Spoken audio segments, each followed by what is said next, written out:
Joe writes, in your opinion, which actors are great at accents? Oh, good question. Yeah. Man. I'll start it off. Yes. Rose Byrne has mastered the American accent. You're right. Every She totally time I hear her talk in her regular voice, I always get taken aback because I forget that she has an accent. It's crazy. Michael Fassbender. You got Henry Cavill. All Yeah. these English dudes are like, all of a sudden they sound just like us, all stupid and American. Yeah. But actually, like, we can get a couple of crumpets and tea, and that's English. I'd say Christian Bale is another guy where he talks and it's like, oh yeah, I forgot. That's how you sound. And the kid who played Jax in Sons of Anarchy. Why am I forgetting his name? Oh, the lead guy. And then he's Charlie Hunnam. Yeah, because Charlie Hunnam, like, he's talking about the club, and then all of a sudden he's got crikey, mate, and like, Right. and I don't Is he really? I didn't even know that. I don't even know what You his would accent is, never but know. He's got such a thick, twisted, kind of multi-layered. Chris accent. Hemsworth, Hugh Jackman, Russell Crowe, all these people are not Americans, constantly speaking like us. They got it mastered. That's why they're rocking it. You know, I had no idea John Campea was Canadian. I had no idea. He mastered it so well. I would also say Mel Gibson was like Australian, and he had a thick Australian accent to begin with. And then I think that it almost like disappeared because even when you see him just speaking as himself, it doesn't seem, whether he's drunk or sober, it doesn't seem like he has the Australian like accent nearly as much anymore. It just seems like it's just this little shade of what happened. So maybe when you live somewhere else for so long, it does just disappear. Yeah, like Schwarzenegger. You'd never know he wasn't from here. You'd never know. All right, what's next? Nerd for Hire wants you guys to talk about the Barbershop movie. Oh, the Barbershop's back. That was a trailer Yeah. that I saw, and I was like, this is going to give Neighbors 2 a run for its money. Because I like the first Barbershop movie in particular. Very, very much so. And I like some of it. I didn't laugh as much as I wanted to. It feels like they're going for a lot with this movie. They're not just going for laughs. They're also going to tug at your heartstrings about saving the barbershop. And I don't care about that much as I just want to laugh. So it feels like it's aiming. It's got a high reach on it.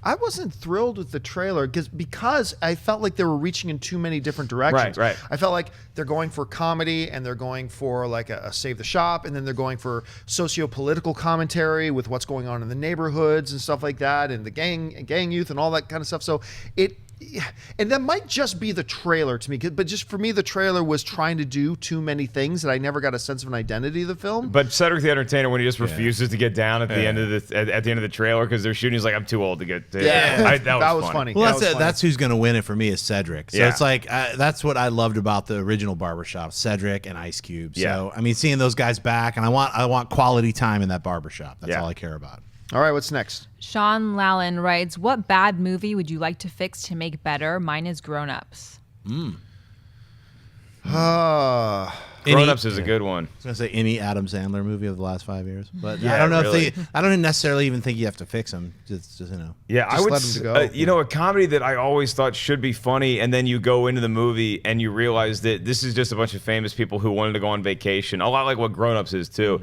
Is Couples Retreat. I mean, you got Vince Vaughn in there. I think you got Jason Bateman in there. It's just it's a great cast, and they just got a free retreat out of it as opposed to actually making a funny movie. But you had a lot of great comedy you could have put in there. This might be controversial. I would love to fix the Matrix sequels, number 2 and 3, because the first movie is such an amazing film, and the second and third film just really didn't live up to it, and were very disappointing, at least to me.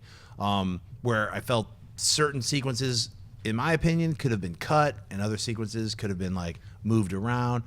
That would have hey, do a special edition, George Lucas. That I would, if the Wachowskis.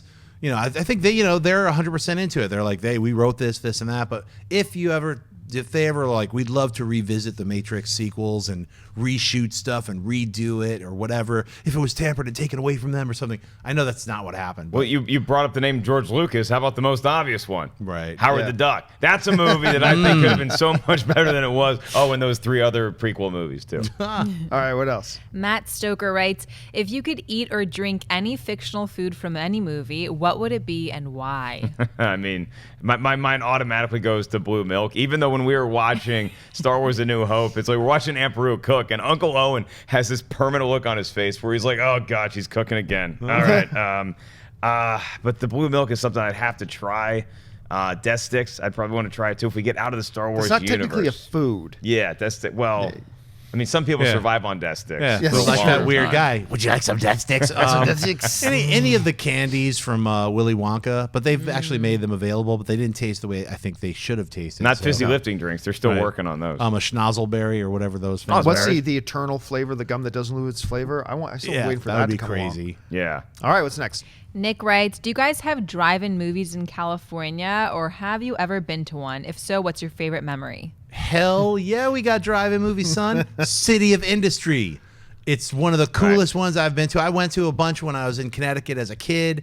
The drive-in is a fantastic experience. If you have never experienced a drive-in movie, you should go because it is really fun. You go with a bunch of your friends, you pull up, you get your speakers, you bring some chairs, you go outside, you're I don't think they have drinking. speakers anymore. I think now they broadcast on Oh FM. yeah, recently, yeah. Now they do the actual. They have an actual channel. Yeah. But yeah, that's how I saw Men in Black 3, and it sucked so bad that I was able to walk over to the other screen and watch Avengers. It was like, hey man, I'm out. I'm gonna, I can't even watch the rest of this movie.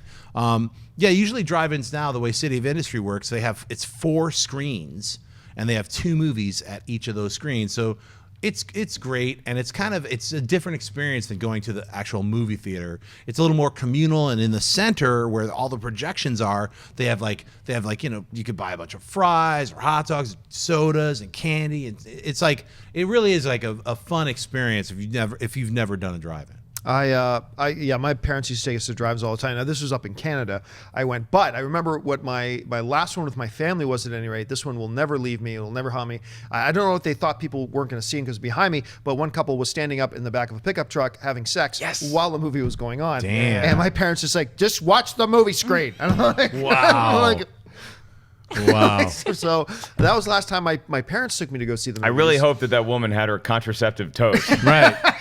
She's like, where's the toaster? I need to plug it There it in. is. Yeah. I have never been to a drive-in, but I was actually hoping that you'd say it's a less communal experience because I don't like people. But if you go to a movie theater where you drive your car and you stay in your car, don't you have to deal less with people who are like chatting? Like you don't have to worry about somebody Sure. else taking out their cell phone. during the 'Cause movie, but I in am between. protected in the shell Yes. of my car, and so I can just focus on the movie maybe easier than I would if I was at a normal movie theater. But that's what you could do, and a lot of people do that. Or you go and get a bunch of Coors Light, I'm hang listening. out with all your friends. We're all rocking, laughing, joking. Don't go see a quality movie at a drive-in. That's what I've got to emphasize. You got to go see a movie that you're like, I'm on the fence about it. I want to hang out with my friends. There's a whole bunch of activities, there's people watching. It's fun. So that's what I would say. Where is the drive-in around here? City of Industry. Is it still open? Yes. Where is that? It's called City in of LA. Industry. Yeah, it's in Yeah. LA. It's Yeah. about like 45 minutes out. South. It's like Yeah. southeast. We should do a movie talk. That would be We so should do a much movie fun. talk special where we like, You know what? come meet us. We'll That would be rent insane. a giant minivan and we'll just crowd all of us. Yes. in. Because like at Yes. my old one, at the one up in Canada, they would have like Tuesdays and Wednesday nights. You didn't pay per person, you paid per car. And you would cram 18 people into your car, load up your trunk with lawn chairs. You get there, get your spot, pull out the lawn Yep. chairs, open the doors of your car so you could hear the sound coming out. Yeah. And it was just a great group experience. It was a Yeah. lot of fun. Okay, we'll do that. We'll do a movie talk goes to the drive-in. You guys all Yeah. go We'll to your film Yes. it, we'll shoot it. I think Do it'll be it. a lot of fun. That'll be 5 cars awesome. down is going to be Old Man Ellis by himself. In No his car. way. You kids, I'm trying to watch the picture. We're gonna make Ellis get so drunk off his Coors Lights, he's not gonna be able to see the film. All right, last question of the day. Okay, this has to go to Rashad H. Have you guys heard anything about the Mean Girls spin-off, Mean Moms? Wow. Yeah, that's been a while. Like there was a bunch of news that came out about that. Now it's for those. It's not really a direct sequel, but it's written by the same person. It really has more focus to do on parents than kids and all that kind of stuff. And Tina Fey was involved on some level. I can't remember what it was she was going to be doing with it, if she was just writing or producing or whatever. But and then it went quiet. So for all I know, it's in production right now, but I haven't heard anything about it in at least 6 months. I'm Have you looking guys? at the IMDb page right now. Jennifer Aniston Yeah. is in it. That's right. That was the Super last I weird. heard that she got attached, but that was ages ago. That's one of those movies where you hear it's in production and you hear it's going to happen or this star's attached to it, and then everything does go dark for a little while, and then you see a trailer and you weren't expecting to see a trailer. You're like, oh yeah, that's coming out. Right. So I think you'll see a trailer for it, and that'll be the next news you hear. But if you see a trailer and it's good, I think a lot of people are going to get excited about that movie. Let's do one more just for the hell of it. Okay. Ezra Talks Movies writes, since all the comedies Paul Feig directed are rated R, do you think that the new Ghostbusters could be rated R? I don't think so. Yeah. No, there's no chance. No chance they're going to go rated R with that property. What do you think? It would be funny to watch. It would be funny to watch because a lot of those ladies can swear a lot, but I don't think it's ever going to happen. You don't have a shot in H. Right, or extreme like ectoplasm gore of just them like sawing a ghost's head off for like 15 minutes. You're like, why is it not stop bleeding? Well, think about it. Can you look this up, Ash, just for a second? Because was the original Ghostbusters rated PG?